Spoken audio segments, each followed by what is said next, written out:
Hoy vamos a analizar un caso de principios del siglo XX, así que relájate mientras nos dirigimos a Italia. Maria Goretti nació el 16 de octubre de 1890 en Coronaldo, Italia. Ella fue la tercera hija de Luigi Goretti y Assunta Carlini, una pareja trabajadora profundamente arraigada en su fe católica. A solo 24 horas de nacer, María fue bautizada en la iglesia de San Francisco, donde sus padres se casaron 4 años antes. La familia llevaba una vida sencilla. Coronaldo era un pintoresco pueblo situado en una colina con vistas panorámicas a los campos circundantes. A pesar de su belleza, la vida estaba lejos de ser fácil. Como muchas familias italianas de la época, los Goretti luchaban contra la pobreza. Las dificultades económicas obligaron a Luigi a dejar su querido pueblo natal en busca de mejores oportunidades. Esta fue una decisión difícil, pues Coronaldo era el hogar familiar por generaciones y donde Luigi y sus hijos se conocieron. Mientras trabajaban en los viñedos, se mudaron a Paliano, un pequeño pueblo al oeste de Italia, a unas 40 millas al sur de Roma.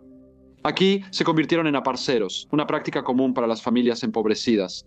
Esto significaba que cultivaban tierras propiedad de otros y compartían la mitad de su cosecha con el propietario, aunque este arreglo les proporcionaba una forma de sobrevivir.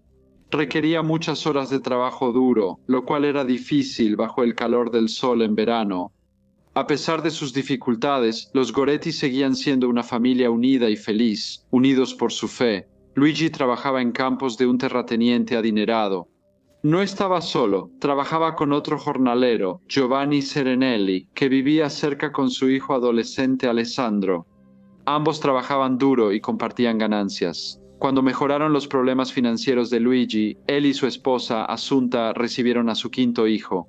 El hombre con el que trabajaba Luigi, Giovanni Serenelli, no era el tipo de persona con la que uno esperaría que él se relacionara. Su reputación le precedía, y no de una manera favorable. Era conocido como un borracho abusivo, propenso a ataques de ira e incapaz de mantener relaciones significativas. Llevaba una vida transitoria, deambulando hasta que su comportamiento agotaba la paciencia de otros, dejando relaciones tensas y personas descontentas.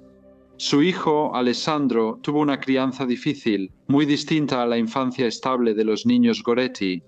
A pesar de la pobreza, vivían con padres trabajadores, amorosos y confiables. La infancia de Alessandro estuvo llena de caos y tragedia, luchando por sobrevivir ante quienes debían cuidarlo. Había vivido varias experiencias angustiosas, incluyendo cuando su madre, en un momento de desesperación o inestabilidad mental, intentó ahogarlo en un pozo. Aunque al final no lo logró, el recuerdo de ese día permaneció vívido, un recordatorio inquietante de su infancia turbulenta. No mucho después de este horrible suceso, su madre trágicamente se quitó la vida.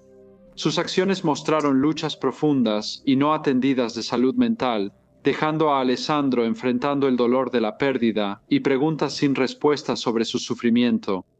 Las tragedias no terminaron ahí. También sufrió la devastadora muerte de su hermano, aumentando el dolor y la inestabilidad de su juventud. Estas experiencias le dejaron una infancia que contrastaba fuertemente con la de los hijos de Luigi y sirvieron como recordatorio de lo profundamente diferentes que pueden ser las vidas de los niños según las circunstancias de sus familias. Tras un tiempo en Pagliano, Giovanni fue despedido por el terrateniente para el que él y Luigi trabajaban. Por desgracia para Luigi, esto también implicó que perdiera su empleo por su situación financiera. Luigi se encontró atrapado en una situación difícil, ya que ahora no podía romper su relación laboral con Giovanni y su hijo. Se mudaron a un lugar a 1 hora de distancia en busca de mejores oportunidades. Al llegar, Luigi se sorprendió por el estado de las tierras. Casi todo eran pantanos fangosos. La tierra, inadecuada para cultivar y sin desarrollar, tenía manadas de animales deambulando, dificultando la agricultura. Pese a estos desafíos, ambos hombres casi no tenían otra opción más que intentarlo. Trabajaron arduamente en la tierra y drenaron los pantanos para crear un entorno apto para cultivos. Tras mucho esfuerzo, sembraron 40 acres de trigo y al año siguiente avanzaron lento pero constante en mejorar la tierra. Sin embargo, los pantanos también eran criaderos de mosquitos que invadían la zona en verano, algunos portadores de malaria, enfermedad que afectó la región por siglos. A principios del siglo XX, la malaria seguía siendo común en Italia, especialmente en las zonas rurales. El agua estancada de los pantanos favorecía su presencia y cada año algunos habitantes contraían malaria, a menudo con graves consecuencias. En un caluroso día de verano, mientras trabajaba en los campos, Luigi se desplomó de repente. Había contraído malaria y fue llevado a casa, donde su esposa lo cuidó. Solo 10 días después, Luigi murió a los 41 años. A pesar de la abrumadora tragedia de perder a su padre, María encontró fuerzas en su fe inquebrantable. Ella creyó que Dios guiaría y protegería a su familia en los momentos más difíciles. Frente al dolor, le aseguró a su madre que resistiría y le dijo que la ayudaría en la casa. Asunta, ahora viuda, se vio obligada a asumir el trabajo físico de laborar en los campos, una tarea exigente, pero que afrontó con determinación. A su vez, María asumió el papel de madre para sus hermanos menores. Cada día, ella los ayudaba a vestirse, preparaba sus comidas y se aseguraba de que la familia se reuniera para rezar, ofreciéndoles consuelo y estabilidad en medio de sus dificultades. A los 9 años, María ya era de gran ayuda para su madre. Cada semana ella iba sola al mercado, donde vendía huevos y verduras de la granja para ganar un ingreso modesto. Con el dinero que ganaba, compraba lo esencial que la familia necesitaba. A pesar del peso de sus responsabilidades, nunca dejaba de dedicar tiempo a su fe. En cada viaje, se detenía en el santuario de Nuestra Señora de la Gracia para ofrecer una oración silenciosa antes de seguir a casa. El acto sencillo pero sagrado de devoción era una parte esencial de su rutina, dándole una sensación de estabilidad en medio de los desafíos que enfrentaba.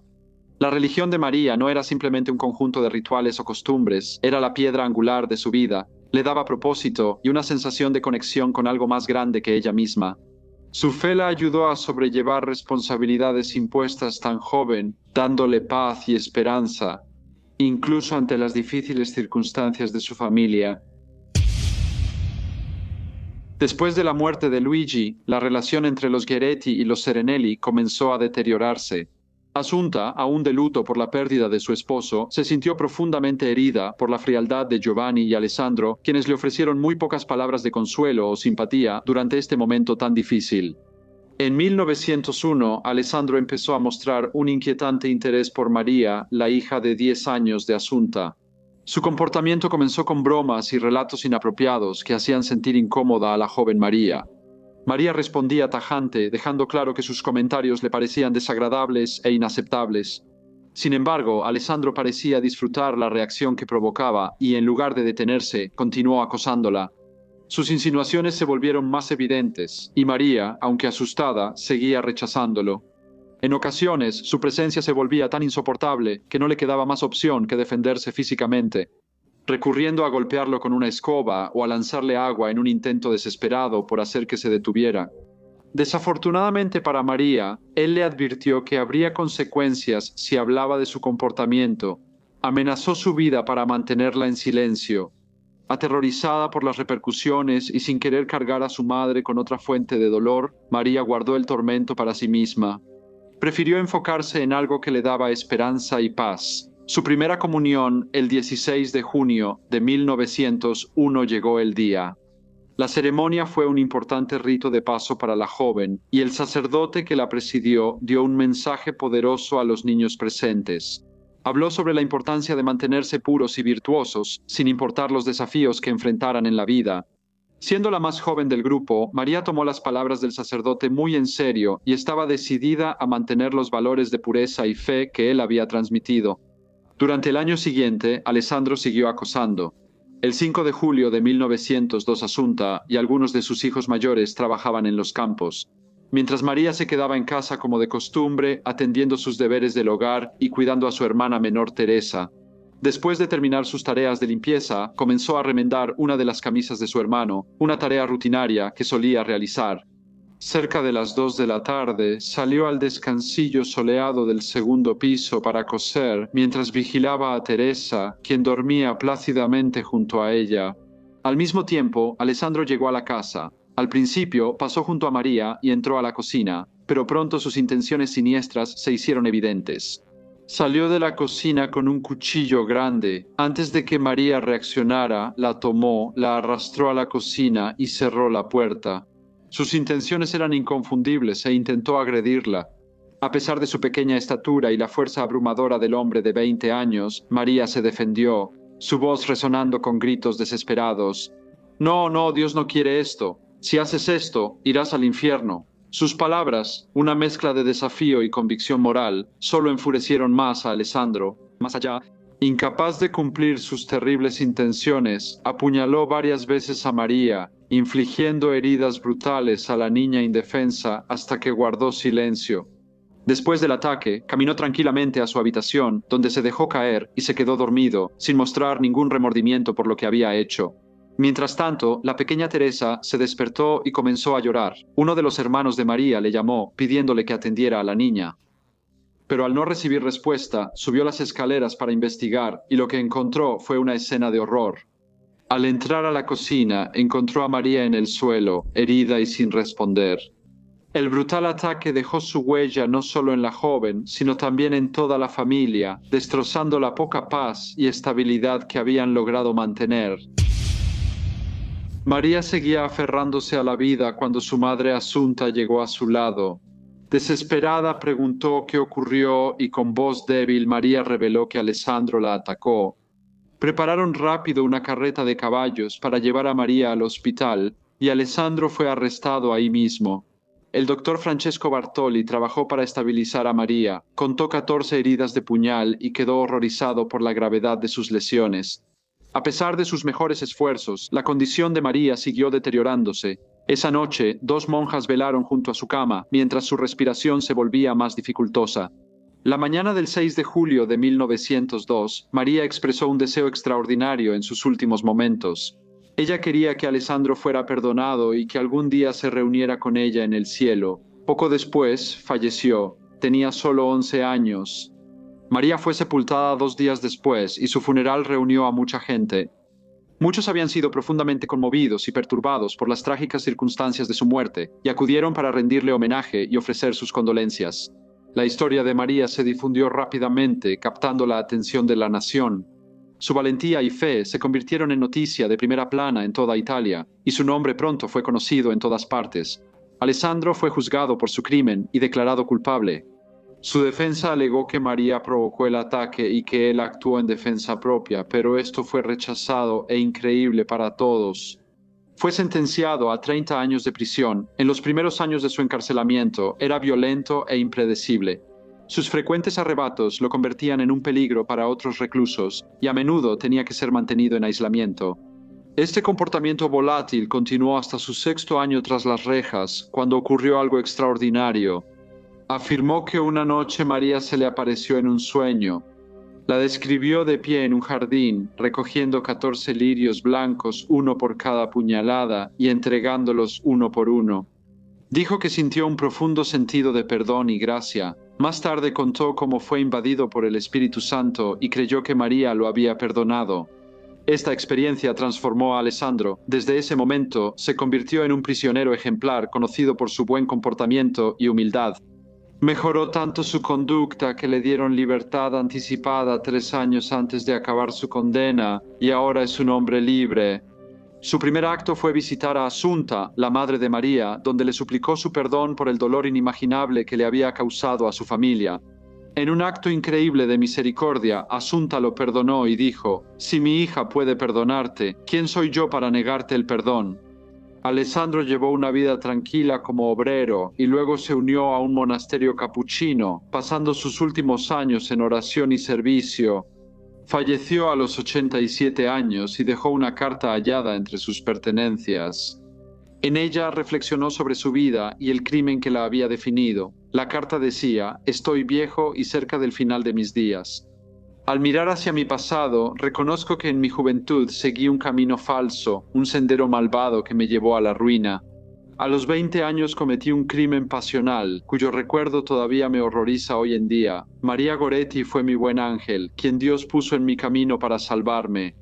Sus palabras, tanto de reproche como de perdón, aún están grabadas en mi corazón. Muchas personas creen eso. La transformación de Alessandro de un joven violento a un alma penitente que buscó la redención es un testimonio del poder del perdón y el legado perdurable de la fe y compasión de María.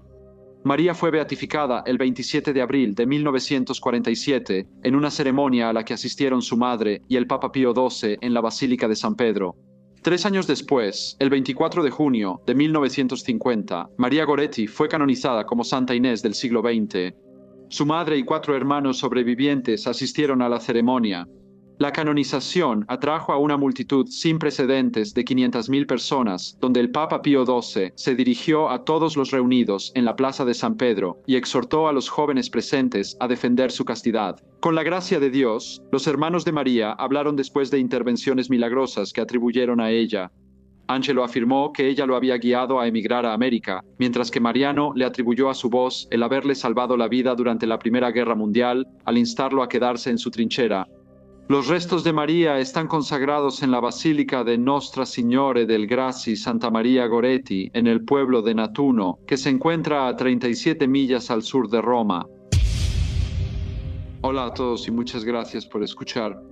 Como siempre, por favor, dejen cualquier comentario o retroalimentación que tengan y espero verlos a todos de nuevo en el próximo Briefcase.